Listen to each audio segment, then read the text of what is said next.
Introducing Fidelity Trader Plus, the next generation of advanced trading from Fidelity. Customize your tools and charts and access them seamlessly across desktop, web, and mobile. For faster trades, anywhere you go. Try the all-new Fidelity Trader Plus. Learn more about our most powerful trading platform yet at fidelity.com/trader plus. Investing involves risk, including risk of loss. Fidelity Brokerage Services, LLC. Member NYSE, SIPC. Listen, all you New Yorkers. Taxi. Okay, man, we're looking around. This is the 77 WABC minicast. Sunday morning. Well, this is Dr. Peter Michalos. Live long and prosper. Well, Dr. Peter, what do we do this week to live longer? Well, today, John, we're going to talk about a very important topic, and that is prostate health and bladder health for longevity. And the prostate is a small gland below the bladder that helps produce seminal fluid. As men age, the prostate tends to grow larger, and the growth is usually non-cancerous and is known as BPH, benign prostatic hypertrophy.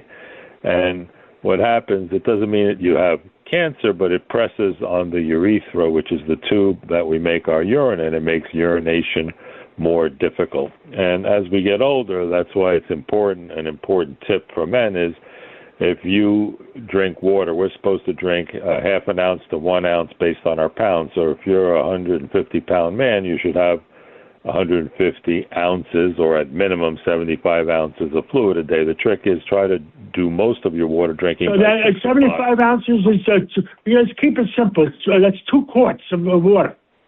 Yeah, that's okay, it. 32-ounce quarts or whatever. But if you weigh 230, 240, what I weigh, I should have 3.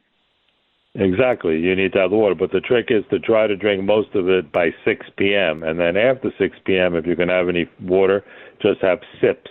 So this way, your kidney, by the time it processes it, you're not up all night or getting up in the middle of the night to urinate. So let me ask you a question. I usually take a Toroside pill, which is a water pill, before I go to bed, because the only time the Toroside pill works is if you're laying down. So here's an oxymoron, not an oxymoron, but whatever. The Toroside pill doesn't work well unless you're laying down, and you're saying is reduce the water before 6 o'clock so you don't have to get up twice. Right. You don't get up as much, and I tried that on myself, and it does work.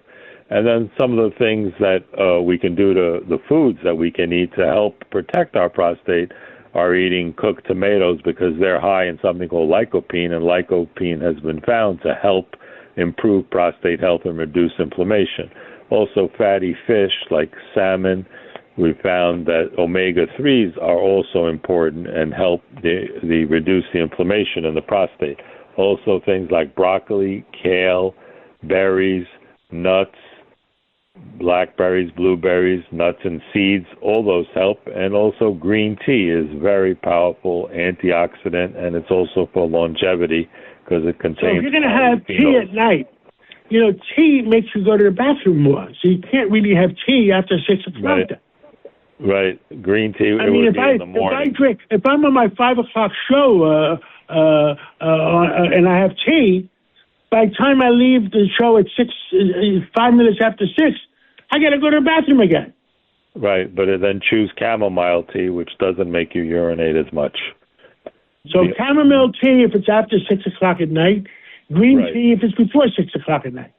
Right, and you want to avoid caffeine at night because it's a diuretic and a bladder stimulant. And also alcohol, of course, is very irritating to the I don't drink. bladder.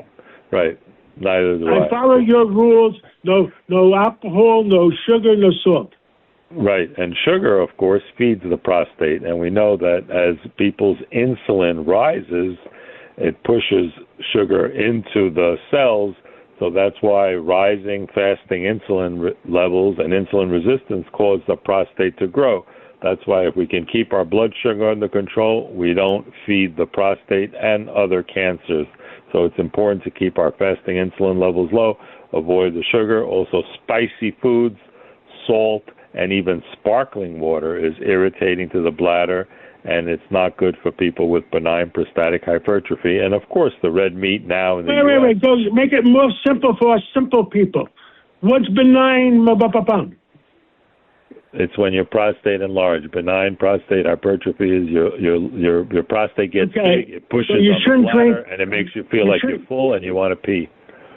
In other words, we shouldn't drink mineral water after 6 o'clock. You shouldn't be drinking mineral water if you have prostate problems, and especially after 6 o'clock, because it irritates the bladder and it makes you want to pee more. And red meat contains hormones that increases inflammation and makes the prostate grow. And you don't want to eat things like chili paper, curry sauce, hot sauce, because that also irritates the prostate and makes you want to urinate more and increases the symptoms. Of course, you got to check your PSA levels. When you go to your doctor, they do a digital exam. If they see a hard lump or any bump in your prostate, then you worry about prostate cancer. If your PSA level is above 4, then you usually start a workup for prostate cancer. And, it's a very important area, and there are new procedures like aqua ablation where they have a robot, basically. They stick in a catheter with real-time ultrasound, and it basically cores out an apple, and it opens up the space, and it can open up the prostate so people will need less medicine and have better urination, and that's a new state-of-the-art procedure. And there's an organization for men with prostate cancer called Fans for the Cure, done by the great Joe Cosgrove, and he's developed this entire prostate community to help people find referrals and learn about the latest procedures. And he actually told me the other day he was at a conference, and Johnson & Johnson came out with an amazing new medicine called Areolad paltusotine, and basically they found that it has a dramatic reduction in the risk of prostate metastases in men with prostate cancer. So like you always say on our show, is we're getting to new things with warp speed, and this new medicine now is giving more hope to the men with prostate cancer. Other things, of course, staying active, brisk walking, trying to minimize the amount of weight we have in the midsection because it pushes on our bladder. And these are all things. And the diet we went over, the foods to eat, the foods to avoid, and get your regular checkups for your prostate health. And if you have any blood on urination, burning on urination, see your doctor right away because it could be an infection. It can be a kidney stone. And foods to avoid if you have kidney stones are spinach and kale, and not taking too much vitamin C because that also speeds up calcium oxalate stones. So these are some of the tips to help keep your prostate healthy for years to come, because it's an important function that we have. Dr. Peter Michalos, thank you for coming on this Sunday morning, and I'll meet you at the age of 100. Thank you, John, for always getting the truth out to our listeners on the Cats Roundtable.